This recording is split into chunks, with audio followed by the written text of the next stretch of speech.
السلام علیکم۔ مہینوں جاری رہنے والی جنگ کے بعد امریکہ تو اب آگے آئے اپنی اوقات پر، صلح کے لیے تیار ہو گیا ہے۔ ایران کے تقریباً تمام مطالبات تسلیم کر لیے ہیں اور اب صلح کی بات ہو رہی ہے، لیکن ابھی بھی امریکہ کا پالتو غنڈہ اسرائیل اپنی حرکتوں سے باز آنے کو تیار نہیں ہے۔ لبنان کا معاملہ معاہدے کے اندر شامل ہے، اگلے 60 دن کے اندر اس معاہدے پر عمل درآمد تیزی سے کرنا ہے تاکہ مستقل امن قائم ہو سکے، لیکن اسرائیل اپنی حرکتوں سے باز نہیں آ رہا۔ اب بھی ہر روز لبنان پر حملے ہو رہے ہیں، لبنان میں شہری علاقوں پر حملے ہو رہے ہیں، لبنان میں عام شہریوں کو نشانہ بنایا جا رہا ہے۔ آج بھی 7 افراد شہید کر دیے گئے اور درجنوں افراد روزانہ نشانہ بنایا جا رہے ہیں، اور یہ اسرائیلی جارحیت کا منہ بولتا ثبوت ہے۔ نیتن یاہو کہتا ہے کہ میں تو پیچھے ہٹنے کو تیار نہیں ہوں، اور جو علاقے میں نے فتح کر لیے ہیں، جو نیو پورٹ کا علاقہ، جو قلعہ میں نے فتح کیا ہے، اس سمیت تمام علاقے جو میں نے لبنان کے اندر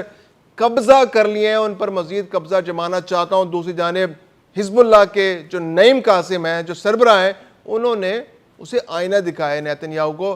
کہ تمہیں ایران نے جو امریکہ کے ساتھ کیا وہ نظر نہیں آ رہا، ہم تمہیں چھوڑیں گے نہیں، اگر تم نے یہ حرکتیں جاری رکھی تو ہم کسی طرح پیچھے ہٹنے پر تیار نہیں ہے۔ امریکہ نے 4 مہینے جنگ کر کے دیکھ لی، کچھ بھی حاصل نہیں ہوا، کچھ بھی مقاصد حاصل نہیں کر سکا، اور آخرکار اس کو ناکام واپس لوٹنا پڑا۔ تو یقیناً اسرائیل بھی واپس جائے گا اور ناکام جائے گا، اور ایران بھی اس معاملے پر حزب اللہ کے ساتھ کھڑا ہے، اور لبنان کے اندر یہ جنگ جاری رہے گی اور اسرائیل کو کے دانت کھٹے کیے جائیں گے۔ لبنان کے اندر حزب اللہ ایک بڑی ملیشیا ہے، اس کا ایک بڑا گروپ ہے، اس کے پاس 20 سے 30 ہزار جو ہے مسلح ایکٹیو جنگجو موجود ہیں، اور جو ہر وقت جنگ کے لیے تیار رہتے ہیں، جو اسرائیل کے ساتھ کسی بھی لیول پر جا کر ٹکرانے کو تیار رہتے ہیں۔ ان کے پاس اسلحہ بھی موجود ہے، ان کے پاس گنز بھی موجود ہیں، اور امریکہ کے مطابق ان کے پاس، حزب اللہ کے پاس تقریباً 1,30,000 سے لے کر 1,50,000 تک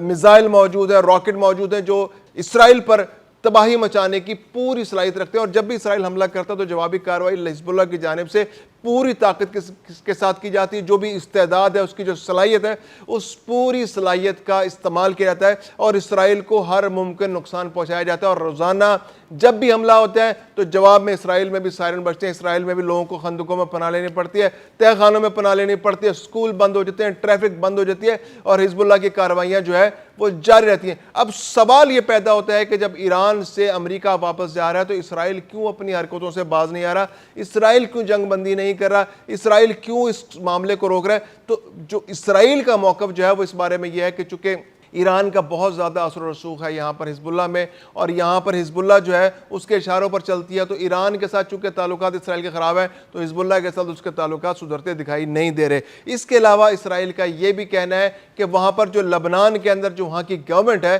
اس کی رٹ نہیں ہے، گورنمنٹ جو ہے حزب اللہ کو کنٹرول کرنے کی صلاحیت نہیں رکھتی۔ حزب اللہ جب بھی حملے کرتی ہے، یا حزب اللہ جب بھی اسرائیل کی سلامتی کو خطرہ بنتی ہے سلامتی کے لیے، تو وہاں کی جو حکومت ہے حزب اللہ کو کنٹرول نہیں کر پاتی، تو اس لیے مجبوراً اسرائیل کو حملہ کر کے حزب اللہ کو روکنا پڑتا ہے۔ اور 2023 کے حملے کے بعد جب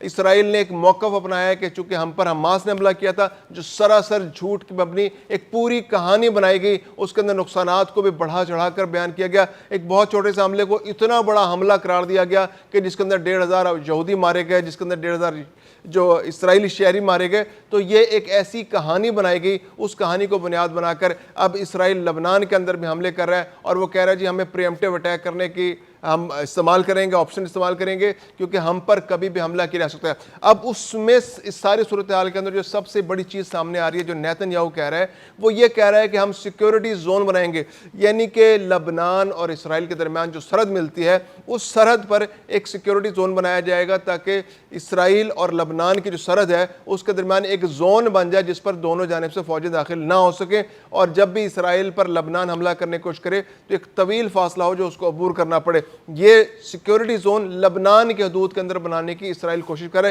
کیونکہ لبنان کے اندر بہت سارے علاقوں پر اس نے قبضہ کر لیا ہے، بہت اندر تک اس کی فوجیں کچھ علاقوں میں آ چکی ہیں، تو وہ وہاں پر سیکیورٹی زون بنانا چاہ رہے ہیں، ایک ایسی پٹی بنانا چاہ رہا ہے جس پٹی کے اندر لبنانی داخل نہ ہو سکے، اور انہیں اسرائیل کے اندر داخل ہونے کے لیے ایک طویل فاصلہ طے کرنا پڑے، اور اس پٹی کی نگرانی جو ہے جو لبنان کے اندر وہ پٹی بنے گی اسرائیلی فوجیں کریں اور وہاں پر وہ اپنے دفاع کے لیے پورا زور لگائے. یہ تو ہو گیا اسرائیل کا موقف. اب نعیم قاسم جو کہتے ہیں انہوں نے اس کا جو مطالبات ہیں ان کو مسترد کر دیا ہے, ان کے جو اعلانات کو مسترد کر دیا ہے. انہوں نے کہا جی کہ سیکورٹی زون والا معاملہ تو کسی طرح قابل قبول نہیں ہے. نیتن یاہو جو کہ دل میں آتا ہے وہ بولتا رہتا ہے. حزب اللہ اور لبنان جو ہے اپنے علاقوں پر سے اپنا حق کبھی بھی نہیں چھوڑیں گے. یہ ان کے علاقے ہیں, یہ ان کا حق ہے اور ان علاقوں پر ان کا قبضہ ہونا چاہیے اور اسرائیلی فوجوں کو لازمی واپس یہاں سے جانا پڑے گا. تو یہ صورتحال انتہائی کشیدہ ہے. اب ایسے میں پوری دنیا جو ہے جب اس وقت کا فوکس امریکہ ایران جنگ ہے اور اس کے اندر لبنان بھی اس معاہدے کا حصہ ہے,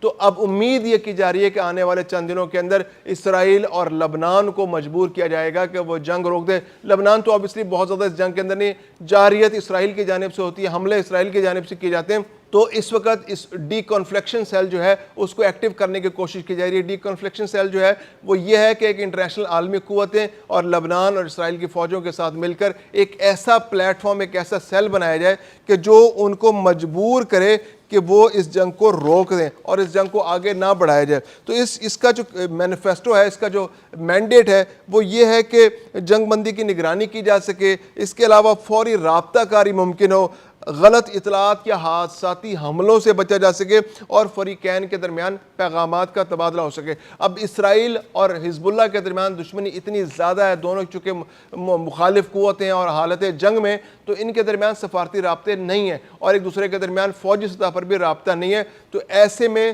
یہ جو ڈی کنفلیکشن سیل جو ہے وہ ایک انتہائی اہم رول پلے کر سکتے ہیں. جیسے ڈی جی ایم اوز ہوتے ہیں ملکوں کے, وہ آپس میں ہر وقت رابطے میں رہتے ہیں. تو یہ ایک ایسا سیل بن جائے گا جس کے اندر لبنان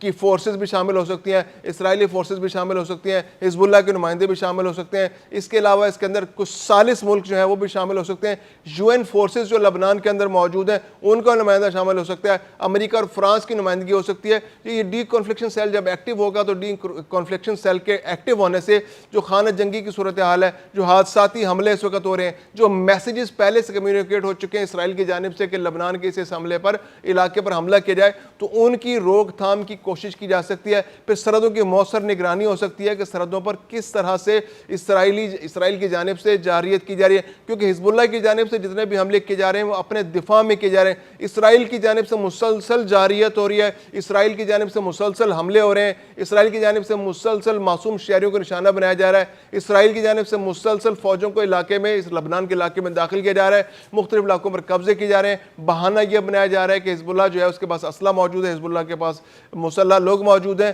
اور ان کو جب تک ڈیفیوز نہیں کیا جائے گا, ان کو تمام جب نیوٹرلائز نہیں کیا جائے گا, اس وقت تک اسرائیل حملے جاری رکھے گا. تو اس وقت جو ٹیکنیکل لیول پر واشنگٹن کے اندر میں مذاکرات ہو رہے ہیں اس وقت لبنان اور اسرائیل کے ساتھ کے درمیان, تو وہ مذاکرات یقیناً نتیجہ خیز ثابت ہوں گے, کیونکہ امریکہ چاہتا ہے کہ جو ایران کے ساتھ اس کے جو مذاکرات ہوئے ہیں, جو 60 دن کے اندر ساری ڈیولپمنٹ کمپلیٹ ہو جائے, جو نکات ہیں ان پر عمل درآمد ہو جائے, آبنہ ہرمز کھل جائے, آبنہ ہرمز پر جو میکینزم بن رہا ہے جہازوں کے گزرنے کا وہ تیار ہو جائے اور خطے میں امن ہو جائے, اور اس کے لیے اسرائیل اور لبنان کی جنگ کا رکنا بہت ضروری ہے.